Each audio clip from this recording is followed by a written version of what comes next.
সাগর থেকে কিভাবে বাইং মাছ ধরছে, কত সুন্দর করে মাছ ধরে দেখেন। সাগরে দেখেন নাই কখনো, অনেক বড় বড় মাছ সাগর থেকে ধরছে দেখেন। এত সুন্দর করে মাছ ধরা কখনো দেখেন না আপনারা।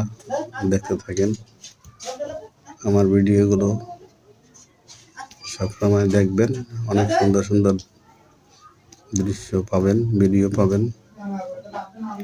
পাশে থাকবেন, চ্যানেলটি সাবস্ক্রাইব করে রাখবেন। দেখেন কত বড় মাছ সাগর থেকে ধরছে। সবসময় পাশে থাকবেন, চ্যানেলটি সাবস্ক্রাইব করবেন। দেখতে থাকুন, ধন্যবাদ।